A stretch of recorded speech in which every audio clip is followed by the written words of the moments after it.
Hello दोस्तों, नमस्कार। कैसे हैं भाई सभी? आशा करता हूँ स्वस्थ होंगे, खुश होंगे और अपनी पढ़ाई को कंटिन्यू कर रहेंगे। तो दोस्तों, जो हमारी पिछली क्लास हुई थी उसमें हमारा प्रकाश का परावर्तन के बारे में जान रहे थे। उसी टॉपिक को आगे बढ़ाते हुए देखते हैं थोड़ा सा कि जो प्रकाश का परावर्तन होता है, प्रकाश का परावर्तन वो दो प्रकार का होता है। कितने प्रकार का होता है प्यारे साथियों? दो प्रकार का होता है। यानी प्रकाश का परावर्तन कितने प्रकार का होता है? दो प्रकार का। प्रकाश का परावर्तन, परावर्तन कितने प्रकार का होता है प्यारे साथियों? दो प्रकार का, यानी दो प्रकार का। जो पहला होता है वो तो होता है नियमित, नियमित परावर्तन। कौन सा होता है प्यारे साथियों? नियमित परावर्तन। और जो दूसरा होता है वो होता है विसरित परावर्तन। कौन सा होता है? विसरित परावर्तन। अब बात आगे करते हैं कि प्यारे साथियों कि नियमित परावर्तन क्या होता है। नियमित परावर्तन क्या होता है? जब कोई प्रकाश की किरण आती है और समतल पृष्ठ से टकराकर वापस उसी माध्यम में चली जाती है। जब कोई प्रकाश की किरण आती है, समतल पृष्ठ पे टकराकर वापस उसी माध्यम में चली जाती है, क्या कहलाता है? नियमित परावर्तन कहलाता है। जैसे, यानी ये कोई समतल पृष्ठ है, समतल पृष्ठ या चिकना पृष्ठ बोल सकते हो। एक तो क्या हो गया प्यारे साथियों? समतल पृष्ठ। कोई प्रकाश की किरण मानो ये आई, ये प्रकाश की किरण आई, टकराई और वापस उसी माध्यम में चली गई। ये प्रकाश की किरण आई, टकराई, वापस उसी माध्यम में चली गई। ये तो क्या हो गया प्यारे साथियों? नियमित परावर्तन हो गया। क्या हो गया? नियमित परावर्तन। विसरित परावर्तन क्या होता है प्यारे साथियों? जो समतल पृष्ठ है वो खुरदरा होता है। कैसा होता है प्यारे साथियों? खुरदरा। यानी समतल पृष्ठ कैसा होता है? यानी जो पृष्ठ होता है वो होता है खुरदरा। प्रकाश की किरण आती है, टकराई, जाएगी तो वापस उसी माध्यम में, लेकिन तितर बितर हो जाती है। कहने का मतलब बिखर जाती है। क्या होता है प्यारे साथियों? बिखर जाती है। यानी नियमित तरीके से नहीं जाती। उसे क्या कहते हैं? विसरित परावर्तन। क्या कहते हैं प्यारे साथियों? विसरित परावर्तन। वापस ध्यान से सुनो, नियमित परावर्तन क्या होता है? जब कोई प्रकाश की किरण आती है, समतल पृष्ठ से टकराकर वापस उसी माध्यम में चली जाती है, उसे नियमित परावर्तन कहते हैं। क्या कहते हैं प्यारे साथियों? नियमित परावर्तन। बात करते हैं विसरित परावर्तन की। जब कोई प्रकाश की किरण आती है और खुरदरे पृष्ठ से टकराकर जब वापस वो उसी माध्यम में जाती है तो बिखर जाती है, यानी तितर बितर हो जाती है। क्या कहलाता है? विसरित परावर्तन कहलाता है। क्या कहलाता है प्यारे साथियों? विसरित परावर्तन कहलाता है। अब आगे बात करते हैं प्यारे साथियों। यहाँ पे हमारा परावर्तन टॉपिक समाप्त होता है। अब इसी से संबंधित जो टॉपिक चालू होता है वो होता है वो दर्पण। क्या होता है प्यारे साथियों? दर्पण, मिरर। क्या होता है प्यारे साथियों? मिरर, यानी दर्पण। अब बात ये आती है प्यारे साथियों कि दर्पण किसे कहते हैं या दर्पण का निर्माण कैसे होता है। तो प्यारे साथियों, किसी पारदर्शी कांच की एक सतह को पॉलिश कर दी जाए, किसी पारदर्शी कांच की एक सतह क्या कर दी जाए प्यारे साथियों? पॉलिश कर दी जाए, तो दर्पण का निर्माण होगा। किसका निर्माण होगा प्यारे साथियों? दर्पण का निर्माण होगा। वापस ध्यान से सुनो, किसी पारदर्शी कांच की एक सतह पर, किसी पारदर्शी कांच की एक सतह पर पॉलिश कर दी जाए तो हमें दर्पण प्राप्त होता है। क्या प्राप्त होता है? दर्पण। ध्यान से सुनो। किसी पारदर्शी किसी पारदर्शी कांच किसी पारदर्शी कांच की एक सतह पर की एक सतह पर पॉलिश कर दी जाए। पॉलिश पॉलिश AgNO3 AgNO3 या Ag पॉलिश कर दी जाए तो हमें दर्पण प्राप्त होता है या दर्पण का निर्माण होता है। तो हमें दर्पण प्राप्त होता है। ठीक है प्यारे साथियों। दर्पण का निर्माण कैसे होगा? जब किसी पारदर्शी कांच की एक सतह पर पॉलिश कर दी जाए तो दर्पण प्राप्त होगा। बात जो क्वेश्चन आता है प्यारे साथियों वो यह आता है कि पॉलिश किसकी होनी चाहिए। तो जो पॉलिश होती है वो होती है AgNO3 यानी सिल्वर नाइट्रेट या Ag यानी सिल्वर। Ag यानी सिल्वर की हम पॉलिश कर सकते हैं। ठीक है प्यारे साथियों। अब बात करते हैं कि भाई दर्पण कितने प्रकार के होते हैं। तो प्यारे साथियों दर्पण दो प्रकार के होते हैं। कितने प्रकार के होते हैं? दो प्रकार के। दर्पण टू टाइप्स। कितने प्रकार के? दो प्रकार के होते हैं।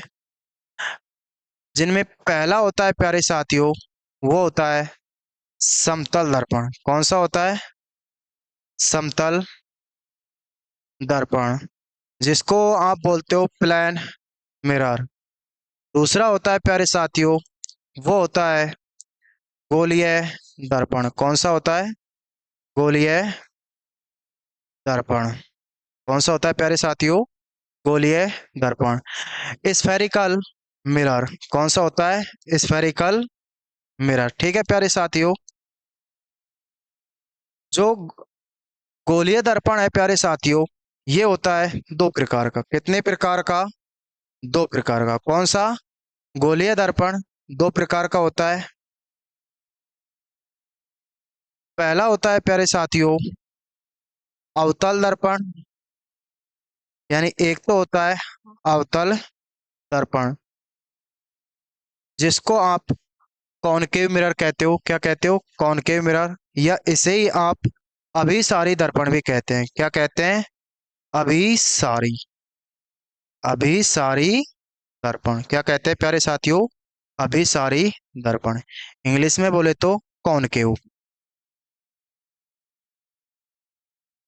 दूसरा जो होता है प्यारे साथियों वो होता है उत्तल दर्पण। कौन सा होता है? उत्तल दर्पण जिसे आप अपसारी कहते हो। अपसारी दर्पण। क्या कहते हो? अपसारी दर्पण। इंग्लिश में बोले तो कॉन्वेक्स।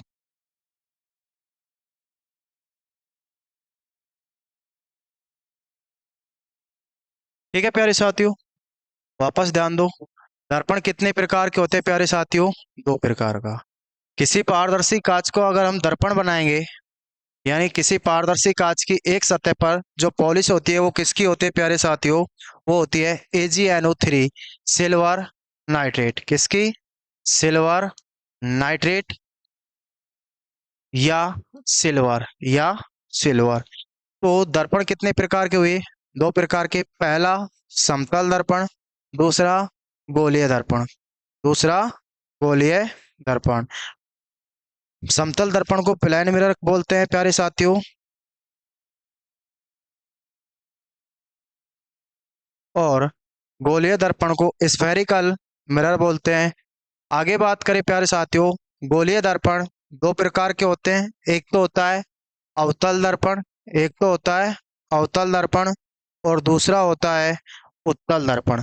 जो अवतल दर्पण होता है प्यारे साथियों उसको आप अभिसारी दर्पण या कॉनकेव मिरर के नाम से भी जाना जाता है।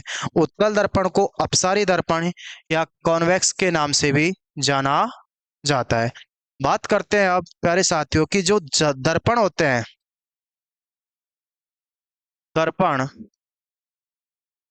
परावर्तन, दर्पण परावर्तन पर आधारित होते हैं, परावर्तन पर आधारित होते हैं।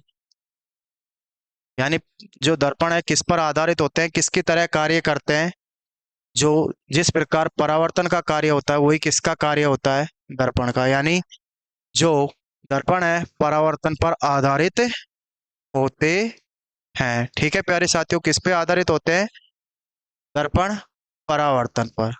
किस पर, परावर्तन। अब बात करते हैं प्यारे साथियों, सबसे पहले जो दर्पण आता है वो हमारा आता है प्यारे साथियों समतल दर्पण। कौन सा आता है, समतल दर्पण। समतल दर्पण, जिसको प्लेन मिरर बोलते हो। प्यारे साथियों समतल दर्पण किसे कहते हैं, समतल दर्पण किसे कहते हैं, ऐसा दर्पण जिसका परावर्तक पृष्ठ एकदम सीधा हो। क्या हो, एकदम सीधा। ऐसा दर्पण, ऐसा दर्पण जिसका जिसका परावर्तक परावर्तक पृष्ठ एकदम एकदम सीधा हो। कैसा हो प्यारे साथियों, एकदम सीधा हो। क्या हो, एकदम सीधा हो। क्या कहलाता है, समतल दर्पण कहलाता है। क्या कहलाता है प्यारे साथियों, समतल दर्पण कहलाता है। देखना ऐसा होगा प्यारे साथियों, ये मान लो कोई, यहाँ पे जो समतल दर्पण होता है वो प्यारे साथियों ऐसा होता है, ये परावर्तक पृष्ठ एकदम सीधा रहेगा। क्या रहेगा, सीधा। तो ये दर्पण कौन सा हो गया, समतल दर्पण। कौन सा हो गया प्यारे साथियों, समतल दर्पण। ठीक है प्यारे साथियों, अब आगे बात करते हैं प्यारे साथियों समतल दर्पण के, कि भाई कार्य क्या क्या होते हैं। प्यारे साथियों समतल दर्पण के सामने अगर कोई वस्तु, समतल दर्पण के सामने अगर कोई वस्तु x मीटर की दूरी पर है, समतल दर्पण के सामने अगर कोई वस्तु x मीटर की दूरी पर है, तो उसका प्रतिबिंब भी x मीटर की दूरी पर ही दर्पण के पीछे बनेगा। कहाँ बनेगा प्यारे साथियों, दर्पण के पीछे बनेगा। समझते हुए चलना है प्यारे साथियों, इसको आगे देखते हैं। मानो मेरे पास ये कोई समतल दर्पण है। क्या है प्यारे साथियों, समतल दर्पण। क्या है प्यारे साथियों, समतल दर्पण। अगर समतल दर्पण के सामने कोई वस्तु x मीटर की दूरी पर है, यानी ये कोई वस्तु है यहाँ पे, ये कोई वस्तु है यहाँ पे, यानी ये कोई आदमी खड़ा हुआ है, ये x मीटर की दूरी पर है, तो इसका जो प्रतिबिंब है वो प्यारे साथियों दर्पण के पीछे कहाँ बनेगा प्यारे साथियों, दर्पण के पीछे x मीटर की,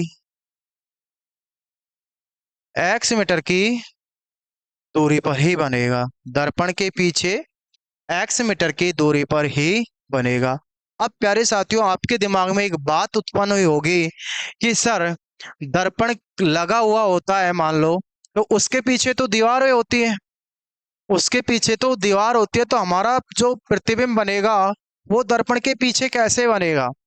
यही बात आई होगी दिमाग में प्यारे साथियों। तो वो प्रतिबिंब जो बनता है प्यारे साथियों, जो आपको केवल आभास होता है। क्या होता है, आभास होता है। यानी यहां से जो दूसरा क्वेश्चन ये उठता है कि समतल दर्पण में प्रतिबिंब कैसा बनता है, आभासी बनता है। कैसा बनता है प्यारे साथियों, आभासी और सीधा। वापस ध्यान दो इसी को समझते हुए कि समतल दर्पण में कोई वस्तु x मीटर की दूरी पर है। कितनी दूरी पर है, x मीटर की दूरी पर है। तो ये हो गई प्यारे साथियों वस्तु, इसको वस्तु बोल सकते हैं या बिंब बोलेंगे। बिंब की दूरी क्या बोलेंगे प्यारे साथियों, बिंब या वस्तु की दूरी। और जो छवि बनेगी वो इसको बोलेंगे प्रतिबिंब। क्या बोलेंगे प्यारे साथियों? प्रतिबिंब। ठीक है। अब आपसे क्वेश्चन पूछा जाए, मान लो क्वेश्चन दे आपको कि समतल दर्पण के सामने कोई वस्तु 2 मीटर की दूरी पर है। कितनी दूरी पर है? 2 मीटर की, 2 मीटर दूर है, यानी इसका मान दिया आपको 2 मीटर। क्या दिया? 2 मीटर। ठीक है प्यारे साथियों, यानी समतल दर्पण में कोई वस्तु 2 मीटर की दूरी पर है तो उसका प्रतिबिंब कहाँ बनेगा? तो प्यारे साथियों, जो उसका प्रतिबिंब है वो दर्पण के पीछे 2 मीटर की दूरी पर ही बनेगा। कहाँ बनेगा प्यारे साथियों? दर्पण के पीछे। दर्पण के पीछे 2 मीटर की दूरी पर ही। कितनी दूरी पर? 2 मीटर की दूरी पर ही बनेगा। अब दूसरा क्वेश्चन यहां से उठता है प्यारे साथियों। अब आपसे क्वेश्चन देगा कि बिंब व प्रतिबिंब के मध्य की दूरी ज्ञात करो। बिंब व प्रतिबिंब के मध्य की दूरी ज्ञात करो। तो प्यारे साथियों, बिंब ये रहा, बिंब ये रहा, और प्रतिबिंब ये रहा। तो इसके मध्य की दूरी क्या होगी? तो जो दर्पण से बिंब की दूरी क्या थी?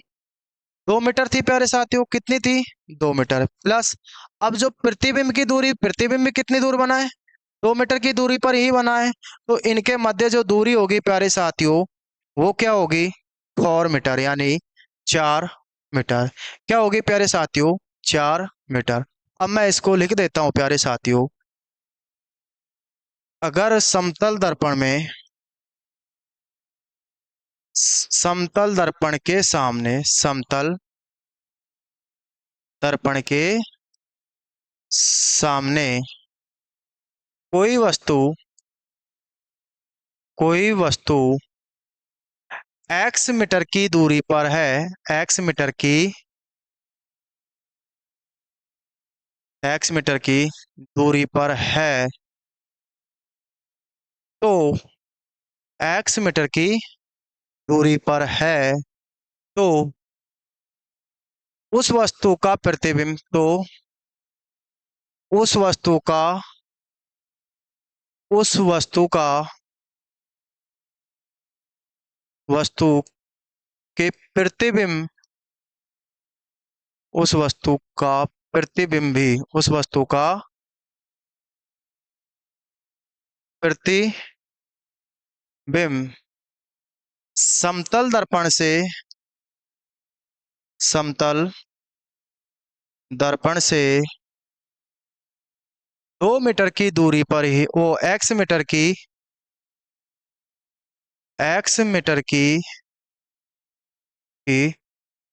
दूरी पर ही बनेगा। ठीक है प्यारे साथियों, यानी समतल दर्पण के सामने कोई वस्तु x मीटर की दूरी पर है तो उस वस्तु का प्रतिबिंब समतल दर्पण से x मीटर की दूरी पर ही बनेगा। दूसरा यहां से ध्यान रखना प्यारे साथियों, वस्तु की दूरी, वस्तु या बिंब की दूरी, वस्तु या बिंब की दूरी व प्रतिबिंब के मध्य दूरी, प्रतिबिंब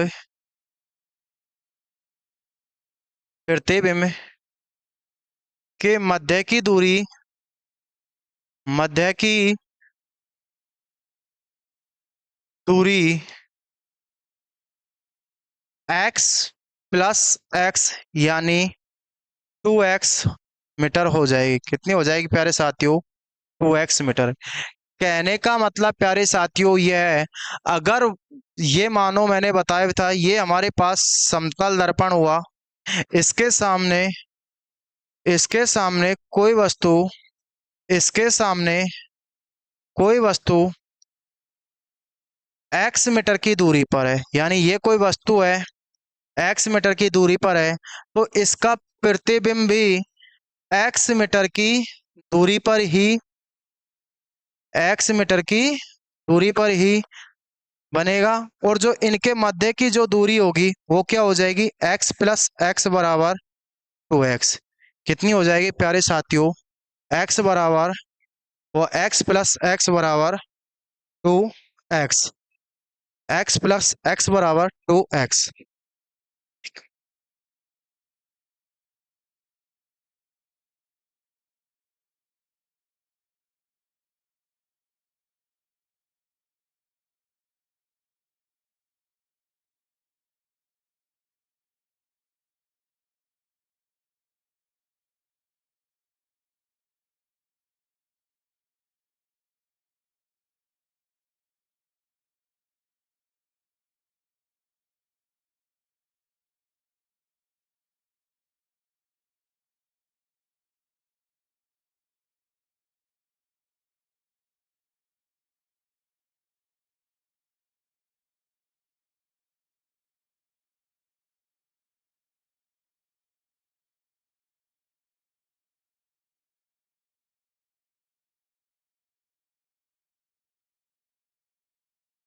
क्या होगी प्यारे साथियों, x प्लस x बराबर 2x। अब बात आती है प्यारे साथियों कि समतल दर्पण में प्रतिबिंब, समतल दर्पण में जो प्रतिबिंब बनता है वो कैसा बनता है। तो प्यारे साथियों, जो समतल दर्पण है, समतल दर्पण में, समतल दर्पण में प्रतिबिंब, समतल दर्पण में प्रतिबिंब। तो प्यारे साथियों, समतल दर्पण में जो प्रतिबिंब बनता है वो आभासी बनता है। कैसा बनता है? आभासी और सीधा। तो प्यारे साथियों, समतल दर्पण में जो प्रतिबिंब बनेगा वो कैसा बनेगा? आभासी, आभासी व सीधा। कैसा बनेगा प्यारे साथियों? आभासी बनेगा और सीधा। अब बात ये आती है प्यारे साथियों कि आभासी क्या होता है। तो प्यारे साथियों, आपने सुना होगा आभासी और वास्तविक, आभासी और वास्तविक। तो आभासी होता है प्यारे साथियों जिसे हम पर्दे पर प्राप्त नहीं कर सकते, यानी ऐसा प्रतिबिंब जिसे हम पर्दे पर प्राप्त नहीं कर सकते, केवल हम उसका आभास कर सकते हैं। क्या कर सकते हैं? आभास, यानी उसके बारे में केवल हम कल्पना कर सकते हैं। क्या कर सकते हैं? कल्पना। तो वो क्या हो गया? आभासी। जैसे मैंने बताया कि समतल दर्पण है, उसमें प्रतिबिंब आभासी व सीधा बनेगा। अब एक बात बताओ, अभी बताया था कि अगर कोई वस्तु x मीटर की दूरी पर है दर्पण, समतल दर्पण के सामने, तो उसका प्रतिबिंब दर्पण के पीछे बनेगा। तो उसका प्रतिबिंब कहाँ बनेगा प्यारे साथियों? तो उसका प्रतिबिंब समतल दर्पण से, समतल दर्पण के पीछे आएगा प्यारे साथ। समतल दर्पण के, समतल दर्पण के पीछे x मीटर की, x मीटर की दूरी पर ही, x मीटर की दूरी पर ही। ठीक है प्यारे साथियों, यानी दर्पण के सामने बनेगा, वो दर्पण के पीछे बनेगा। कहाँ बनेगा? दर्पण के पीछे बनेगा। अब एक बात बताओ, जब प्रतिबिंब दर्पण के पीछे बनेगा तो उसका केवल हम आभास ही तो कर रहे हैं। क्या कर रहे हैं? आभास ही कर रहे हैं कि भाई जो प्रतिबिंब बन रहा है वो दर्पण के पीछे बन रहा है। तो यहाँ से प्यारे साथियों, आपसे जो क्वेश्चन सीधा सीधा पूछा जाता है वो यही पूछा जाता है कि जो समतल दर्पण है, समतल दर्पण में प्रतिबिंब, समतल दर्पण में प्रति, समतल दर्पण में प्रतिबिंब, समतल दर्पण में प्रतिबिंब आभासी, आभासी व सीधा बनता है। कैसा बनता है प्यारे साथियों? सीधा। आभासी व सीधा बनता है। दूसरी बात प्यारे साथियों, यहां से एक कंडीशन और होती है समतल दर्पण में कि जो प्रतिबिंब है, यानी समतल दर्पण में जो एक तो प्रतिबिंब बन गया आभासी व सीधा। अब बात करते हैं कि इसकी छवि कैसी होती है। तो समतल दर्पण में पार्श्वीय छवि होती है। कौन सी होती है? पार्श्वीय, जिसको लैटेरल बोलते हैं। क्या बोलते हैं? लैटेरल।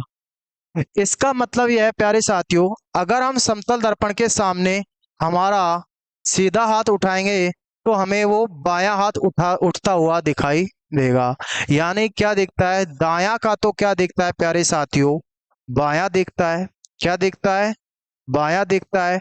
और बाएं का क्या दिखता है प्यारे साथियों? दायां दिखाई देता है। क्या दिखाई देता है? दायां दिखाई देता है। इसको क्या बोलते हैं? पार्श्वीय लैटेरल। क्या बोलते हैं प्यारे साथियों? पार्श्वीय लैटेरल। वापस ध्यान दो, अगर समतल दर्पण के सामने हम हमारा बायां हाथ उठाएंगे तो हमको दायां हाथ उठा हुआ दिखाई देगा, और जब दायां हाथ उठाएंगे तो वो कैसा उठता हुआ दिखाई देगा? बायां हाथ। ठीक है प्यारे साथियों, अब आगे बात करते हैं कि जो समतल दर्पण है, बात कर रहे हैं प्यारे साथियों समतल दर्पण। समतल दर्पण की जो फोकस दूरी होती है, समतल दर्पण की फोकस दूरी प्यारे साथियों, समतल दर्पण की फोकस दूरी अनंत होती है। कैसी, कितनी होती है प्यारे साथियों? अनंत होती है। कैसी होती है? अनंत। देखो, ये कोई समतल दर्पण है। क्या है प्यारे साथियों? समतल दर्पण। ये इसका अभिलंब है। ये कोई प्रकाश की किरण आई, टकराकर वापस उसी माध्यम में चली गई। अब एक बात बताओ, ये कहाँ तक जा रहा है ये पता ही नहीं, तो यानी इसका यही पता नहीं कि ये आपस में कब मिलेगी, तो इसलिए इसकी जो फोकस दूरी होती है प्यारे साथियों, वो कैसी होती है? अनंत होती है। कैसी होती है प्यारे साथियों? अनंत होती है। अगली जो कंडीशन देखे प्यारे साथियों, कि जो समतल दर्पण है, इसकी जो आवर्धन क्षमता होती है वो हमेशा एक होती है। कितनी होती है प्यारे साथियों? एक। यानी आवर्धन क्षमता, आवर्धन क्षमता किसकी प्यारे साथियों? समतल दर्पण की। जिसको किससे लिखते हैं? एम से। कैसे निकालेंगे? प्रतिबिंब की ऊंचाई, प्रतिबिंब की ऊंचाई और बिंब की ऊंचाई, बिंब की ऊंचाई। कहने का मतलब प्यारे साथियों, इसको समझना, ये क्या होता है? आवर्धन क्षमता। अगर समतल दर्पण में कोई वस्तु 5 मीटर की ऊंचाई पर दिखाई दे रही है, समतल दर्पण में कोई वस्तु 5 मीटर की ऊंचाई दिखाई दे रही है, मान लो ये मेरे पास कोई समतल दर्पण है। क्या है? समतल दर्पण। इसके सामने ये कोई वस्तु यानी आदमी खड़ा हुआ है, ये कोई आदमी खड़ा हुआ है। इसकी ऊंचाई मान लो आप, इसकी जो ऊंचाई है वो 5 मीटर है। क्या है? 5 मीटर है। क्या है प्यारे साथियों? 5 मीटर।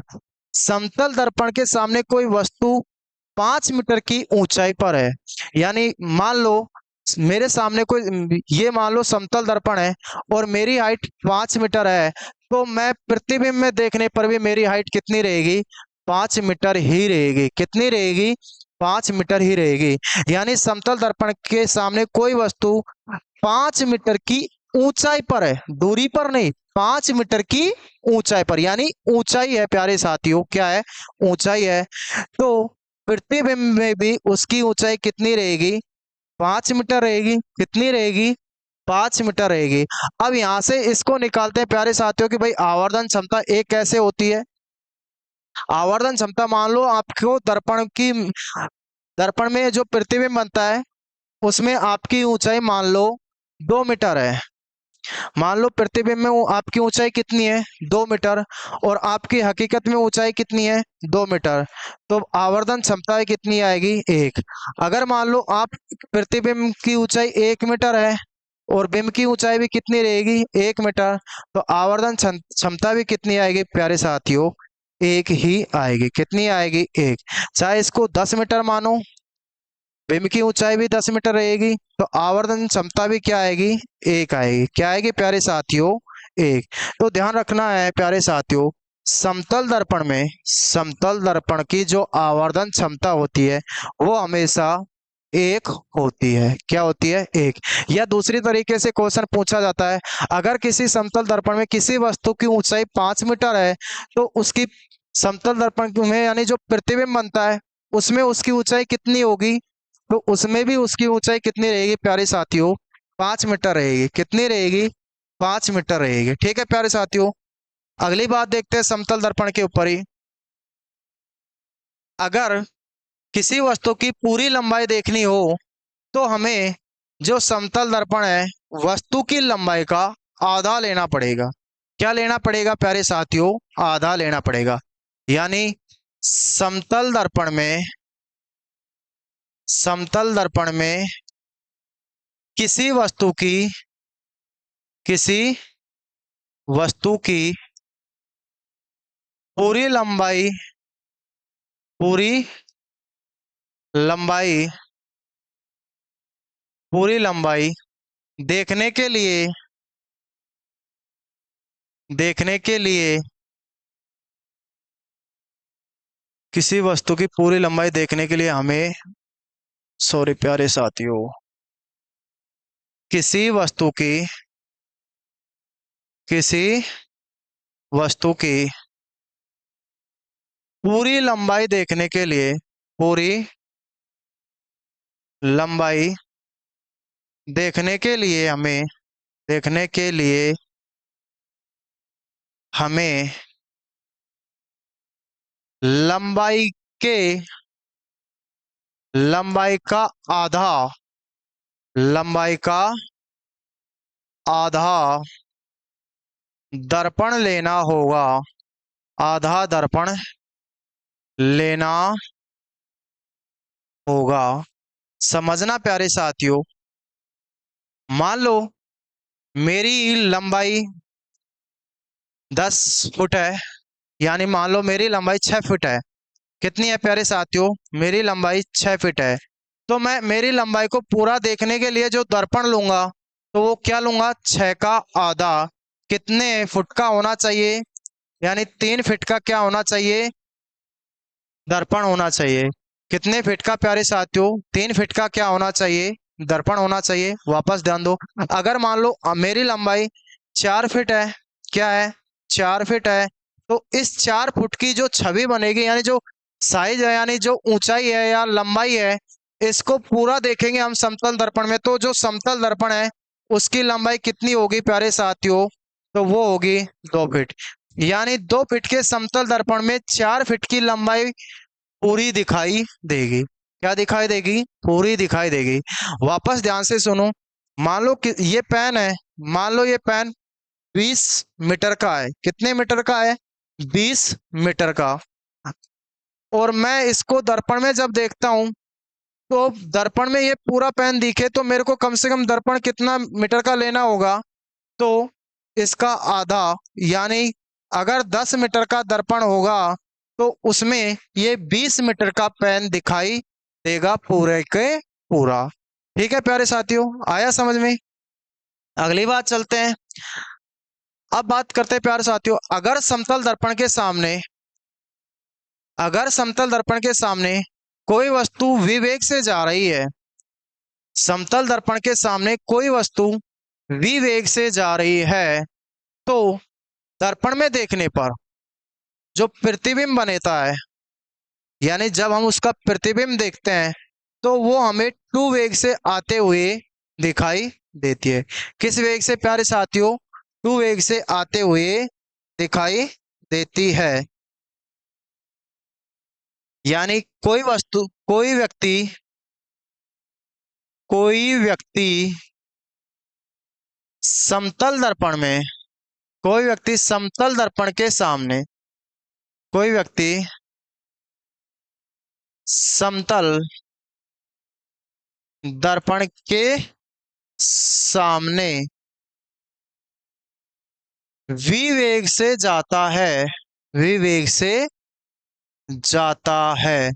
कोई व्यक्ति समतल दर्पण में विवेक से जाता है, तो उसका प्रतिबिंब, तो उसका, तो उसका प्रतिबिंब, तो उसका प्रतिबिंब टू वेग से, टू वेग से आता हुआ, आता हुआ दिखाई देगा, आता हुआ दिखाई देगा।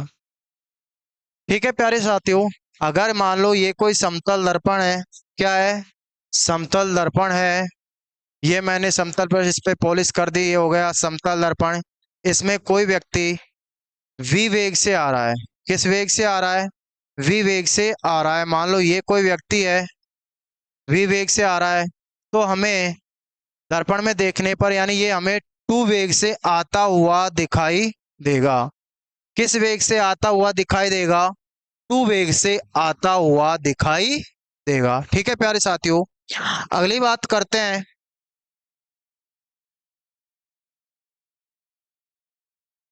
अगली बात करते हैं प्यारे साथियों, वो है कि दो समतल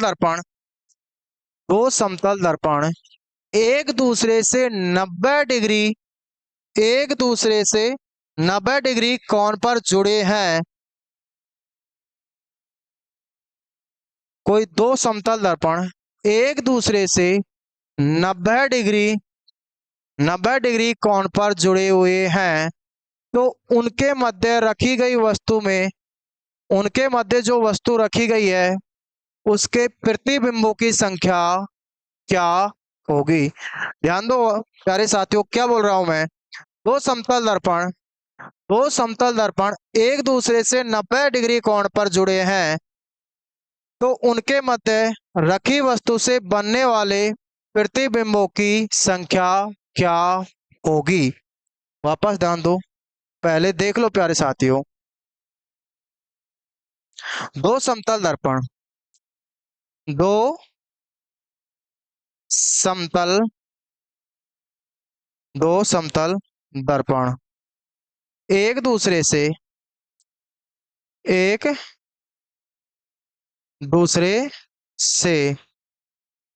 90 डिग्री 90 डिग्री कोण पर जुड़े हैं। उनके मध्य उनके मध्य उनके मध्य रखी वस्तु उनके मध्य रखी वस्तु के प्रतिबिंबों की संख्या के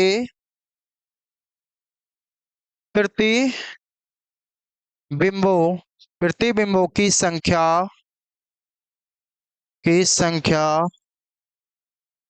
क्या होगी? क्या होगी?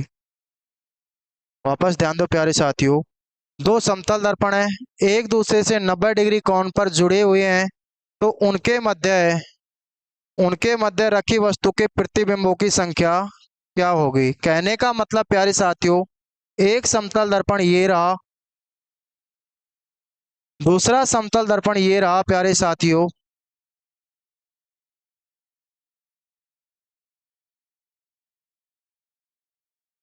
एक समतल दर्पण ये रहा प्यारे साथियों, और दूसरा जो समतल दर्पण है वो यह रहा। इनके मध्य कोई ये वस्तु रखी हुई है, यानी ये कोई वस्तु रखी हुई है, तो इनके जो वस्तु रखी हुई है इसके प्रतिबिंबों की संख्या क्या होगी? तो प्यारे साथियों, जो प्रतिबिंबों की संख्या निकालेंगे वो निकालना है आपको 360 में 90 का भाग देंगे। क्या देंगे?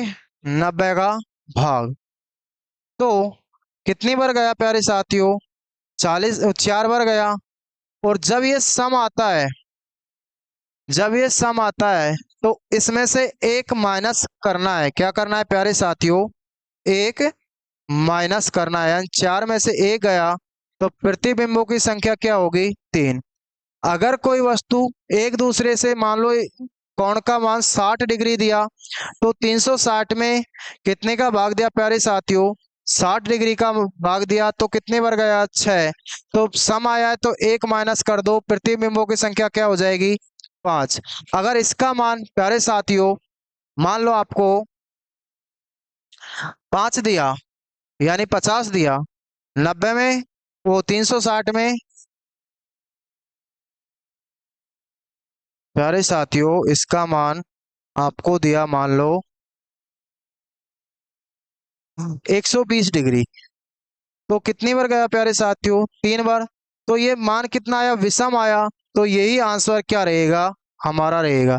यानी सम आए तो हमको एक माइनस करना है और विषम आए तो हमको ऐसे के ऐसे छोड़ना है। अब बात करते हैं प्यारे साथियों इसके उपयोग, यानी समतल दर्पण के उपयोग, समतल दर्पण के उपयोग। तो प्यारे साथियों जो समतल दर्पण का उपयोग करते हैं, एक तो आईना व चेहरा देखने में करते हैं, मैं बोल सकता हूं आईना जिसमें आप चेहरा देखते हो, सबके घरों में है भाई, है ना। दूसरा बात करते हैं पेरिस्कोप में, पेरिस्कोप में। और जो पेरिस्कोप है इसका उपयोग, इसका उपयोग बंकरों व खाइयों में छुपे हुए, व खाइयों, पनडुब्बी आदि में छुपे हुए, आदि में छुपे हुए दुश्मनों को देखने में, दुश्मनों को देखने में किसका प्रयोग करते हैं प्यारे साथियों, पेरिस्कोप। जो पेरिस्कोप होता है वो इस प्रकार का होता है प्यारे साथियों, जो इसमें जो समतल दर्पण होते हैं प्यारे साथियों, वो एक तो यहाँ पे समतल दर्पण होता है और एक समतल दर्पण यहाँ पे होता है। यानी पेरिस्कोप में समतल दर्पणों की संख्या कितनी होती है, 2, और 45 डिग्री एंगल पर ये होते हैं। यानी ये समतल दर्पण भी 45 डिग्री एंगल पर होता है और ये समतल दर्पण भी 45 डिग्री एंगल पर होता है। कितने डिग्री एंगल पर होता है प्यारे साथियों, 45 डिग्री एंगल पर होता है। एक उपयोग करते हैं प्यारे साथियों कैलिडियोस्कोप में, कैलिडियो में, किसमें, कैलिडियोस्कोप में। इसमें प्यारे साथियों 3 समतल दर्पणों का उपयोग करते हैं, 60 डिग्री एंगल पर करते हैं और इसका उपयोग करते हैं रंग बिरंगी, रंग बिरंगी, रंग बिरंगी तस्वीर देखने में, रंग बिरंगी तस्वीर देखने में प्यारे साथियों किसका प्रयोग करते हैं, कैलिडियोस्कोप का। किसका प्रयोग करते हैं प्यारे साथियों, कैलिडियोस्कोप का। किसका प्रयोग करते हैं प्यारे साथियों, कैलिडियोस्कोप का। ठीक है प्यारे साथियों, वापस देख लो समतल दर्पण के उपयोग आईना में यानी चेहरा देखने में, पेरिस्कोप में, और पेरिस्कोप का उपयोग जो बंकरों व खाइयों में या पनडुब्बियों में जो दुश्मन छुपे हुए रहते हैं उनका पता लगाने में, यानी छुपे हुए दुश्मनों को, दुश्मनों का पता का, दुश्मनों का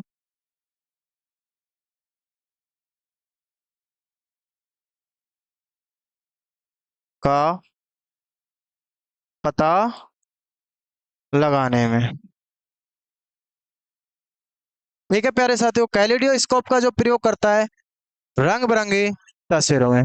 तो प्यारे साथियों आज के लिए इतना ही, बाकी बात करते हैं अगली क्लास में। जय हिंद, जय भारत।